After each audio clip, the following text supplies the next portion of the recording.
असफलता से सफलता की वो 8 कहानियाँ जिन्होंने बदल दिया विश्व। वो 8 कहानियाँ जिन्होंने बदल दिया विश्व। हम आपको दुनिया भर में सफलता से पहले असफलता की 8 ऐसी प्रसिद्ध असल कहानी बताने वाले हैं जो काफी प्रेरित करेंगी। आप चाहे छात्र हो या जॉब की तलाश कर रहे युवा या फिर नौकरी पेशा, आपको असफलता जरूर मिलती होगी। यह सभी के जीवन में परेशान करने वाला और निराशावाद का कारण बनता है। हालांकि सफल लोगों का कहना है कि जो लोग आगे बढ़ने का प्रयास करते हैं, उनके लिए असफलता सफलता का ही एक रूप है जो इनके जीवन में आता है और आएगा ही। बस हमें इसका सामना करने के लिए पहले से तैयार रहने की जरूरत है। आज हम आपको दुनिया भर में सफलता से पहले असफलता की 8 ऐसी प्रसिद्ध असल कहानी के बारे में बताने जा रहे हैं जो आपको आगे बढ़ने के लिए प्रेरित करेंगी।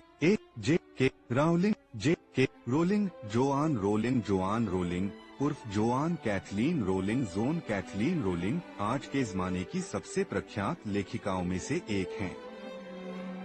अंग्रेजी में लिखा उनका उपन्यासक्रम हैरी पॉटर 21वीं सदी का शायद सबसे प्रसिद्ध उपन्यास है। रोलिंग को 14 साल की उम्र तक किताब पढ़ने में ज्यादा रुचि नहीं थी, जो स्कूल के लिए अनिवार्य था। उन्होंने वह पढ़ा, लेकिन इससे ज्यादा कुछ नहीं। लेकिन जब उनकी सहेली ने जादूगरों और चुड़ैलों की किताब उन्हें दी तो यह बुरी हालत एकदम बदल गई। उन्होंने किताब पढ़ना शुरू कर दिया। वह किताब हैरी पॉटर का पहला खंड था। इसके बाद लगभग हर एक साल एक हैरी पॉटर की किताब प्रकाशित हुई। उस समय उन्होंने पूरा दिन अपने कमरे में बिताया और बहुत उत्सुकता से उन्होंने पढ़ा। शुरू में कुछ लिखकर पढ़कर उन्हें बड़ी सफलता नहीं मिली, फिर बाद में यह हालत अचानक बदली और वे बड़ी लेखिका बन गई। फेमस हैरी पॉटर नावेल की राइटर जेके राउलिंग हार्वर्ड में अपनी स्पीच के दौरान विफलता के महत्व और मूल्य को रेखांकित करते हुए कहा था कि मैं एक महाकाव्य पैमाने पर विफल रही थी। मेरा बहुत कम उम्र में विवाह हुआ था जो टूट गया था और मैं बेरोजगार थी। अपने माता पिता के साथ मैं आधुनिक ब्रिटेन के सबसे गरीब लोगों में शामिल थी।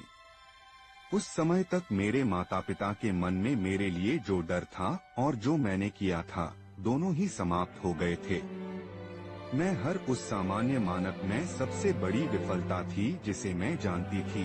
जेके राउलिंग ने कहा कि इस असफलता से मजबूती और दृढ़ निश्चय के साथ बाहर आना ही उनकी सफलता की सबसे बड़ी कुंजी थी।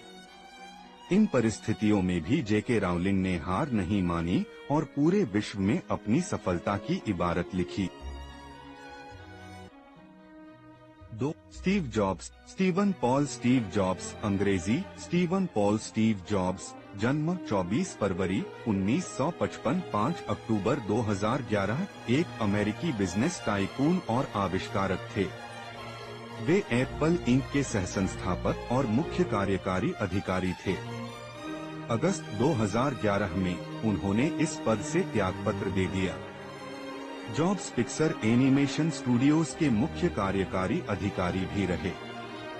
सन 2006 में वह दी वाल्ट डिज्नी कंपनी के निदेशक मंडल के सदस्य भी रहे, जिसके बाद डिज्नी ने पिक्सर का अधिग्रहण कर लिया था।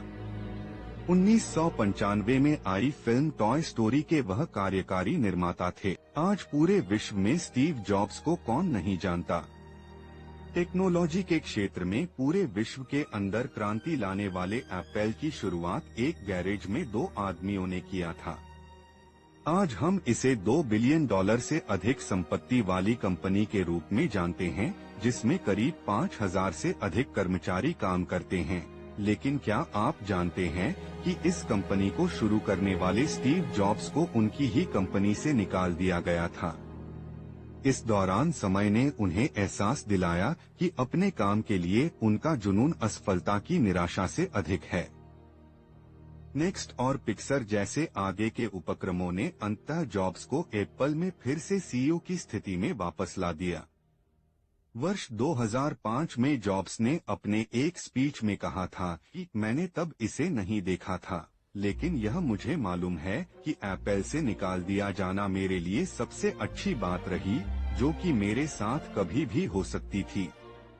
अगर आपकी भी जॉब चली गई है तो उससे निराश न हो, बल्कि उससे 2 कदम आगे बढ़ने की कोशिश करें। 3. बिल गेट्स माइक्रोसॉफ्ट नामक कंपनी के सह संस्थापक तथा अध्यक्ष है। इनका जन्म 28 अक्टूबर 1955 को वाशिंगटन के एक उच्च मध्यम वर्गीय परिवार में हुआ। इनके पिता का नाम विलियम एच. गेट्स तथा माता का नाम मेरी मैक्सवेल था। पिता एक प्रतिष्ठित वकील तथा माता एक बैंक के व्यवस्थापक मंडल की सदस्य थी। वर्ष 1975 में बिल गेट ने पॉल एलन के साथ विश्व की सबसे बड़ी सॉफ्टवेयर कंपनी की माइक्रोसॉफ्ट की स्थापना की। बिल गेट्स पर्सनल कंप्यूटर क्रांति के अग्रिम श्रेणी के उद्यमी माने जाते हैं, तथापि बिल गेट्स की आलोचना उनकी व्यापार रणनीतियों के लिए की जाती रही है। एकाधिकारवादी व्यापारिक रणनीति अपनाने की आलोचना कपितय न्यायालयों द्वारा भी की गई है। 32 साल पूरे होने के पहले ही 1987 में उनका नाम अरबपतियों की फोर्ब्स की सूची में आ गया और कई साल तक वो इस सूची में पहले स्थान पर बने रहे। 2007 में उन्होंने $40 अरब लगभग 1760 अरब रुपए दान में दिए।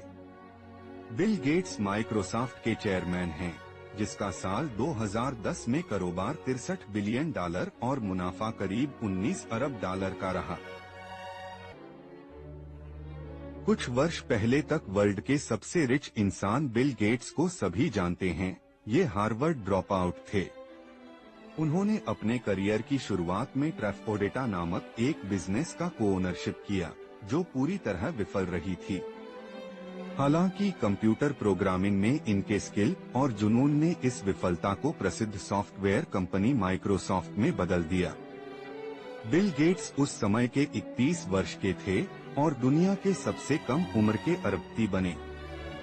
इस असफलता के बारे में बिल गेट्स ने एक स्पीच में कहा था कि सफलता का जश्न मनाना ठीक है, लेकिन असफलता के सबक पर ध्यान देना अधिक महत्वपूर्ण है। 4. अल्बर्ट आइंस्टीन 14 मार्च 1879, 18 अप्रैल 1955 एक विश्व प्रसिद्ध सैद्धांतिक भौतिकविद थे जो सापेक्षता के सिद्धांत और द्रव्यमानऊर्जा समीकरण EMC के लिए जाने जाते हैं। उन्हें सैद्धांतिक भौतिकी, खासकर प्रकाश विद्युत उत्सर्जन की खोज के लिए 1921 में नोबेल पुरस्कार प्रदान किया गया। आइंस्टाइन ने विशेष सापेक्षिकता 1905 और सामान्य आपेक्षिकता के सिद्धांत 1916 सहित कई योगदान दिए। उनके अन्य योगदानों में सापेक्ष ब्रह्मांड, केशिकीय गति, क्रांतिक उपछाया, सांख्यिक मैकेनिक्स की समस्या, अणुओं का ब्राउनियन गति, अणुओं की उत्परिवर्तन संभाव्यता, एक अणु वाले गैस का क्वांटम सिद्धांत, कम विकिरण घनत्व वाले प्रकाश के ऊष्मीय गुण विकिरण के सिद्धांत, एकीकृत क्षेत्र सिद्धांत और भौतिकी का ज्यामितीकरण शामिल है। आइंस्टाइन ने 50 से अधिक शोध पत्र और विज्ञान से अलग किताबें लिखी। 1999 में टाइम पत्रिका ने शताब्दी पुरुष घोषित किया। एक सर्वेक्षण के अनुसार वे सार्वकालिक महानतम वैज्ञानिक माने गए। आइंस्टाइन ने 300 से अधिक वैज्ञानिक शोध पत्रों का प्रकाशन किया। 5 दिसंबर 2014 को विश्वविद्यालयों और अभिलेखागारों ने आइंस्टीन के 30,000 से अधिक अद्वितीय दस्तावेज एवं पत्र की प्रदर्शन की घोषणा की है। आइंस्टाइन के बौद्धिक उपलब्धियों और अपूर्वता ने आइंस्टाइन शब्द को बुद्धिमान का पर्याय बना दिया है। आइंस्टीन शब्द आज के समय में जीनियस का पर्याय है। क्या आपको पता है कि relativity, the special and the general theory के जनक स्वयं अल्बर्ट आइंस्टीन 9 वर्ष की आयु तक धारा प्रवाह नहीं बोल सकते थे। उनके विद्रोही स्वभाव के कारण उन्हें स्कूल से निकाल दिया गया और उन्हें ज्यूरिख पॉलिटेक्निक स्कूल में प्रवेश देने से मना कर दिया गया। हालांकि यह सभी असफलताएं उन्हें 1921 में भौतिकी में नोबेल पुरस्कार जीतने से नहीं रोक सकी। आइंस्टीन का मानना था कि सफलता के प्रगति में विफलता रहती है। 5. अब्राहम लिंकन 12 फरवरी 1809 से 15 अप्रैल 1865 अमेरिका के 16वें राष्ट्रपति थे। इनका कार्यकाल 1861 से 1865 तक था। ये रिपब्लिकन पार्टी से थे। उन्होंने अमेरिका को उसके सबसे बड़े संकट गृहयुद्ध, अमेरिकी गृहयुद्ध से पार लगाया। अमेरिका में दास प्रथा के अंत का श्रेय लिंकन को ही जाता है। अब्राहम लिंकन का जन्म एक गरीब परिवार में हुआ था। उनके पूर्वज इंग्लैंड से आए थे और वह एक अंग्रेज सैमुअल लिंकन के वंशज थे, जो मैसाचुसेट्स के ब्रिटिश अमेरिकी उपनिवेश में चले गए थे। वे प्रथम रिपब्लिकन थे जो अमेरिका के राष्ट्रपति बने। अब्राहम लिंकन के पिता का नाम थॉमस लिंकन था। उसके पहले वे एक वकील, इलियंस स्टेट के विधायक, लेजिस्लेटर, अमेरिका के हाउस ऑफ रिप्रेजेंटेटिव्स के सदस्य थे। वे 2 बार सीनेट के चुनाव में असफल भी हुए। अमेरिका के सबसे फेमस राष्ट्रपति अब्राहम लिंकन असफलता के एक बड़े उदाहरण हैं। 1831 में व्यापार में असफल होने, 1836 में एक नर्वस ब्रेकडाउन से पीड़ित, 1856 में राष्ट्रपति पद की रेस से बाहर होने के बाद भी अब्राहम लिंकन अपने रास्ते पर अडिग रहे।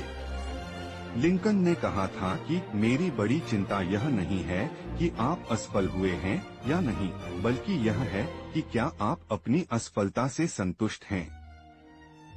लिंकन को 1861 में संयुक्त राज्य अमेरिका के 16वें राष्ट्रपति के रूप में चुना गया था। वे अमेरिका के सबसे पॉपुलर राष्ट्रपति माने जाते हैं। 6. Michael Jordan. माइकल जेफ फेरी जॉर्डन, जिनको के नाम से भी जाना जाता है, उनका जन्म 17 फरवरी 1963 को ब्रुकलिन, न्यूयॉर्क में हुआ था। माइकल जॉर्डन अमेरिका के एक बहुत ही प्रसिद्ध बास्केटबॉल खिलाड़ी हैं। इन्होंने नेशनल बास्केटबॉल एसोसिएशन के द्वारा बहुत नाम कमाया है।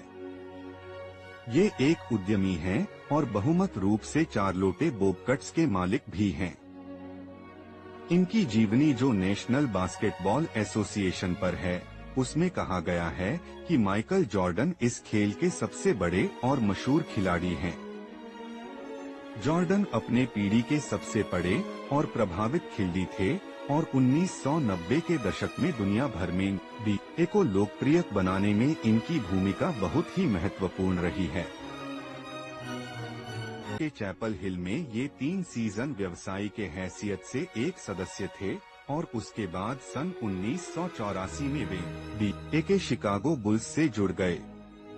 उनके खेल का प्रदर्शन इतना अच्छा था कि सारे लोग उनसे बहुत प्रभावित हो गए। माइकल जॉर्डन को एयर जॉर्डन या हिस एयरनेस के नाम से भी बुलाया जाता था।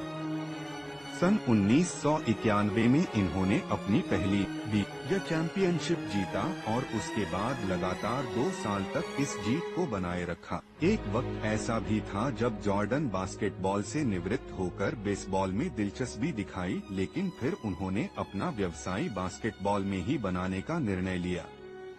जॉर्डन इस कदर मशहूर थे कि वो अन्य वस्तुएं की बेची में भी अपना जादू चला सकते थे। माइकल जॉर्डन एक ऐसे व्यक्ति हैं जो आजकल की युवा पीढ़ी का साहस बढ़ाते हैं। माइकल जॉर्डन बास्केटबॉल के भगवान है। बास्केटबॉल दिग्गज प्लेयर माइकल जॉर्डन ने नाइके कंपनी के एक विज्ञापन में कहा कि मैंने अपने करियर में 9000 से अधिक शॉट गंवाए हैं। मैंने लगभग 300 गेम गंवाए हैं।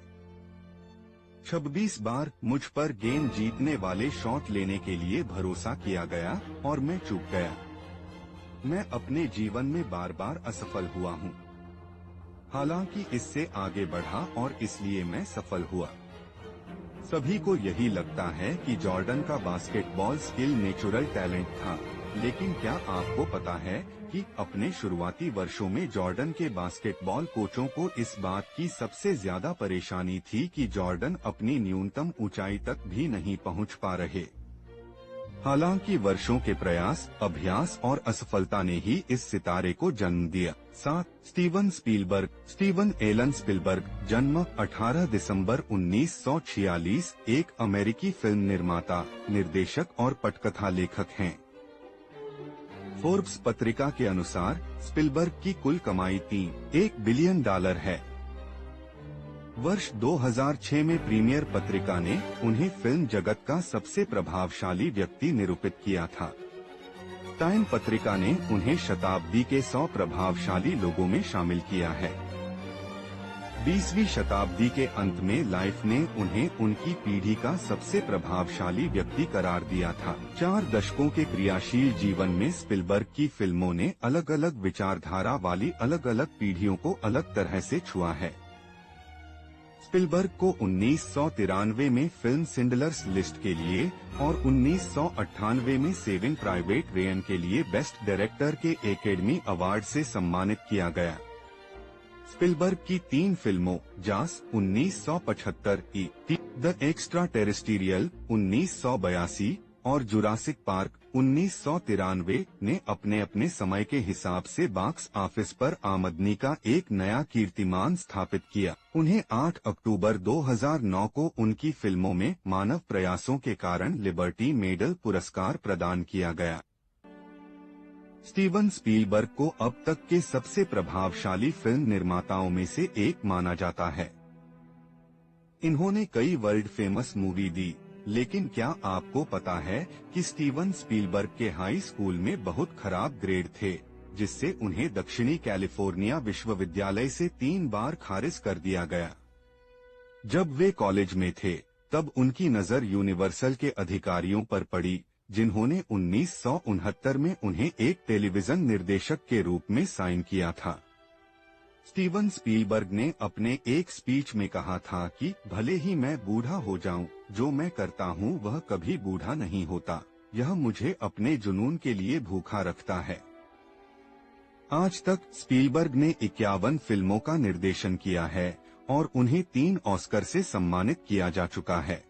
Vault Disney, Walter Elias Walt Disney 5 दिसंबर 1901 से 15 दिसंबर 1966 एक अमेरिकी फिल्म निर्माता, निर्देशक, कथानक लेखक, नेपथ्यवाचक, एनिमेटर, उद्यमी, मनोरंजन, अंतर्राष्ट्रीय प्रतीक और समाज सेवक थे। डिज्नी 20वीं शताब्दी के दौरान मनोरंजन के क्षेत्र में अपने योगदान के लिए प्रसिद्ध है। वॉल्ट डिज्नी ने अपने भाई रॉय ओ डिज्नी के साथ संयुक्त रूप से वॉल्ट डिज्नी प्रोडक्शंस की स्थापना की थी। डिज्नी एक समय दुनिया के सर्वश्रेष्ठ फिल्म निर्माताओं में से एक बन गए। उनके द्वारा संयुक्त रूप से स्थापित निगम को अब वॉल्ट डिज्नी कंपनी के नाम से जाना जाता है और इसका सालाना कारोबार आज लगभग 35 अरब अमेरिका डॉलर के बराबर का है। मिकी माउस को पूरे विश्व में बड़े से लेकर बच्चे तक जानते हैं। इसके निर्माता वॉल्ट डिज्नी ने सेना में शामिल होने के असफल प्रयास में कम उम्र में स्कूल छोड़ दिया। इसके बाद इन्होंने एक लाफोग्राम स्टूडियो शुरू किया जो असफल रहा और ये दिवालिया हो गए। यहाँ से निकलने के बाद उन्होंने एक अखबार ज्वाइन किया, लेकिन वहाँ से भी इन्हें पर्याप्त रचनात्मक नहीं होने के लिए निकाल दिया गया था, जिसके बाद वॉल्ट डिज्नी ने अपनी मेहनत और भरोसे के दम पर डिज्नी स्टूडियो खड़ा किया। वॉल्ट डिज्नी ने अपने स्पीच में कहा था कि हम बहुत देर तक पीछे मुड़कर नहीं देखते।